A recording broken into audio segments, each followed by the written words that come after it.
Bonjour, c'est Lily. Aujourd'hui, j'aimerais qu'on parle de votre sécurité. Alors, c'est une partie importante quand on utilise un ordinateur. On n'est pas toujours au courant de tout ce qui peut se faire et de tout ce que les personnes malveillantes peuvent faire avec ou par votre ordinateur. Donc, il faudrait quand même qu'on débroussaille un petit peu tout ça. Alors, je peux pas vous parler de tout parce que sinon, je pense qu'on y passerait facilement quelques jours et non pas quelques heures.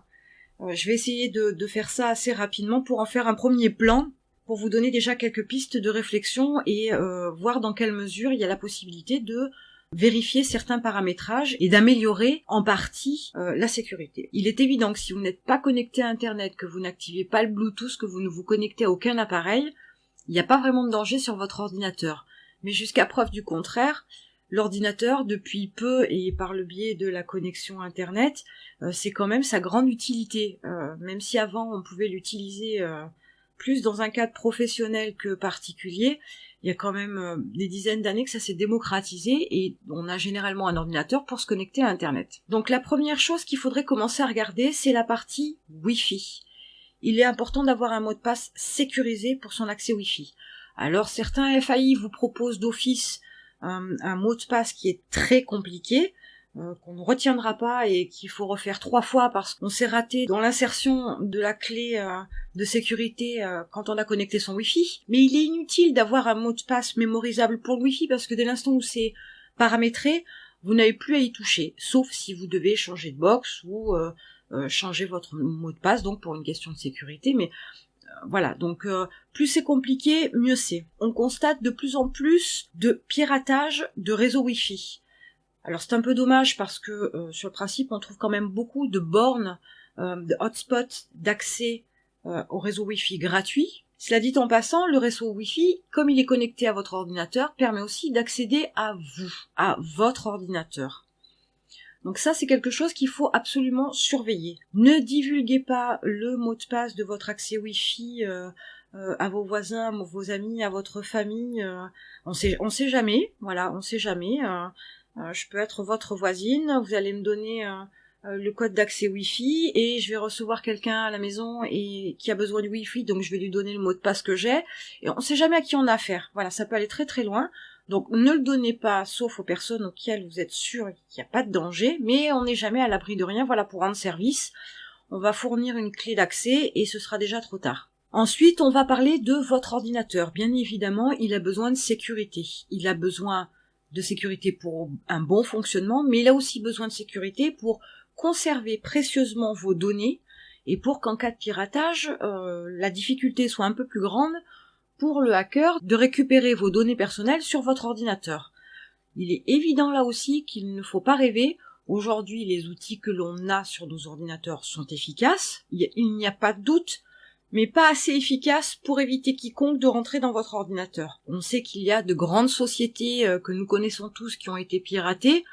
C'est pourtant des sociétés qui, je suppose bien, sont quand même protégées en termes de sécurité avec des outils de grande qualité et qui ont sûrement une efficacité redoutable, mais pour autant, il y aura toujours un petit malin ou une petite maligne qui arrivera à passer outre et à effectivement pouvoir accéder aux ordinateurs auxquels elle souhaite accéder. Seulement là aussi, il y a des précautions à prendre.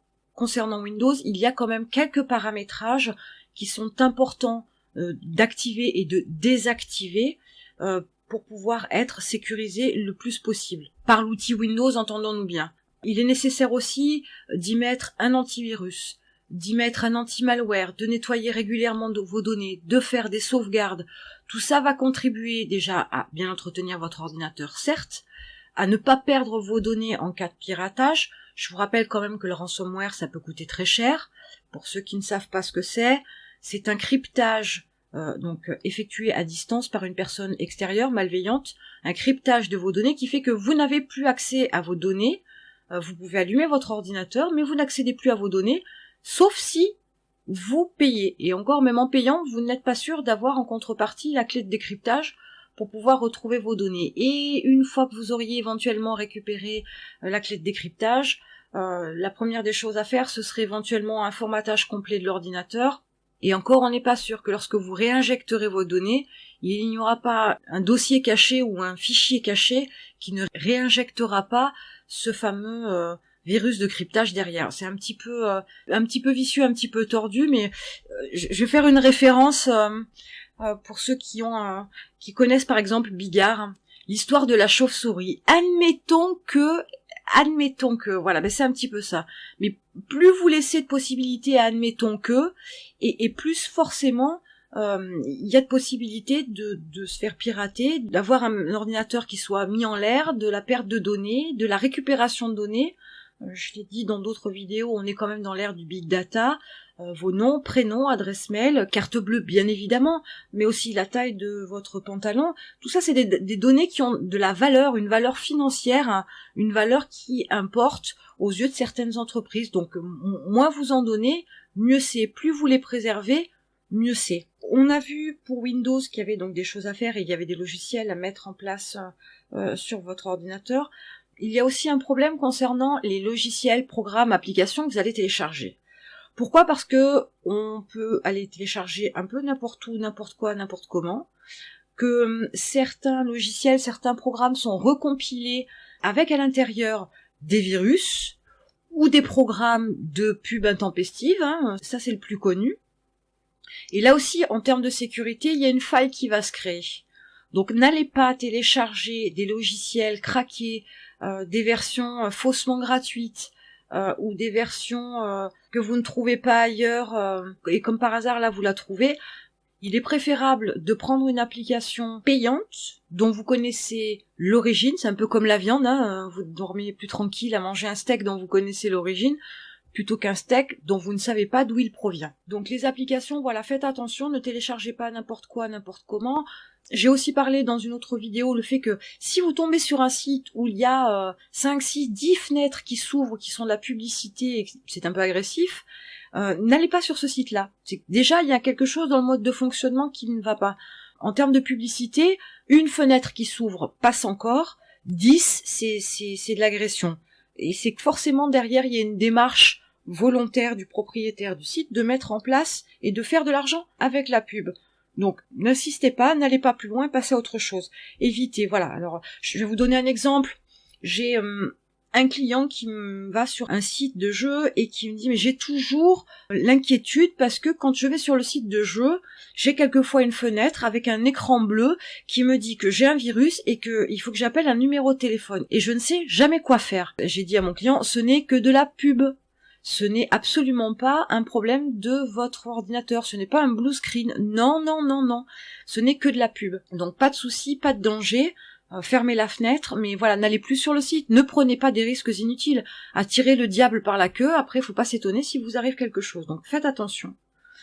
Et ensuite, dernier point que j'aimerais aborder avec vous, c'est le surf sur internet concernant certains sites spécifiques. Je ne parle pas de sites particulier, j'ai pas de nom à donner. Je veux parler par exemple de sites qui ne vous offrent pas la possibilité d'être contacté par un formulaire, où il n'y a pas de données concernant la société, etc. Et quand vous effectuez un achat, il se peut que votre achat ne passe pas par une plateforme de paiement à proprement parler, passe par un intermédiaire qui récupère vos coordonnées bancaires, etc. Mais aussi non seulement votre adresse IP, ça bien évidemment, bien plus d'informations que ça. Donc n'allez pas acheter sur des sites qui ne sont pas très connus ou sur lesquels vous pensez faire une bonne affaire. Alors pareil, j'ai encore un exemple, j'ai une de mes connaissances qui m'appelle en m'expliquant qu'elle a fait un achat et que son achat n'est pas arrivé et qu'il y a des soucis à la douane, etc. Et au bilan des courses, effectivement, l'achat n'était pas très propre à proprement parler, enfin, ou du moins la vente n'était pas propre, la vente du produit acheté par cette personne-là sur le site. Le prix était bien trop alléchant au vu du prix initial du produit, donc de la contrefaçon, bien évidemment, et il y a eu forcément un problème aux douanes. Quant à la banque, heureusement qu'il avait une bonne assurance, ça lui a permis de pouvoir être remboursé du montant qu'il avait effectué pour faire l'achat qu'il n'a jamais eu entre les mains. Ce serait pas le premier, ce serait pas le dernier à qui ça arrive. Donc à cette personne, je lui ai dit, attention, voilà, la carte bleue a été utilisée sur un site où apparemment c'était de la vente de contrefaçon. On ne sait pas où les coordonnées bancaires sont passées parce qu'il n'a pas fait attention lorsqu'il a fait son achat de vérifier s'il y avait le cadenas, s'il était bien sur une autre plateforme de paiement plutôt que sur le site en lui-même. Il y a tout un tas de petites vérifications qu'il n'a pas faites, par habitude, parce qu'on n'y fait pas attention, parce que quand on fait un achat, on sait comment ça se déroule, et qu'on oublie de faire ces vérifications-là. Bilan des courses, je lui ai suggéré de faire quelque chose auprès de sa banque pour qu'il y ait un changement de carte, un changement de code, etc., pour qu'il ait au moins pu sécuriser sa carte bleue. Pour son ordinateur, ça c'est une autre histoire. Mais sachez que ça peut arriver, voilà. Vous pourriez effectuer des paiements, hormis le problème de carte bleue qui peut être évident. Il y a aussi le problème d'accès à votre ordinateur, à vos données. Donc méfiez-vous de tout. Je ne vous dis pas d'être parano, je vous dis juste de faire attention, de penser qu'à un moment donné, l'Internet, c'est naviguer en eau trouble, que votre ordinateur, dans une certaine mesure, peut être sécurisé, mais c'est toujours pareil, si vous ouvrez la porte cambrioleur, il rentrera. Donc dès l'instant où vous allez sur Internet, il y a un risque, il est moindre, mais c'est un peu comme le sida, il suffit juste d'une fois. Donc faites attention, pensez à tout mettre en place, à tout vérifier, à prévoir tout ce dont vous avez besoin pour pouvoir sécuriser votre Wi-Fi, votre Windows, et faire attention aux applications que vous téléchargez, ainsi qu'aux sites sur lesquels vous naviguez et sur lesquels vous faites des achats. Ce sera tout pour aujourd'hui. J'espère que vous en avez appris davantage sur l'informatique. Vous avez le premier lien dans la description qui vous amènera sur mon site. Il y a un programme sécurité qui vous attend, ainsi qu'une vidéo offerte. Et moi, je vous attends de l'autre côté. À tout de suite. Bye bye.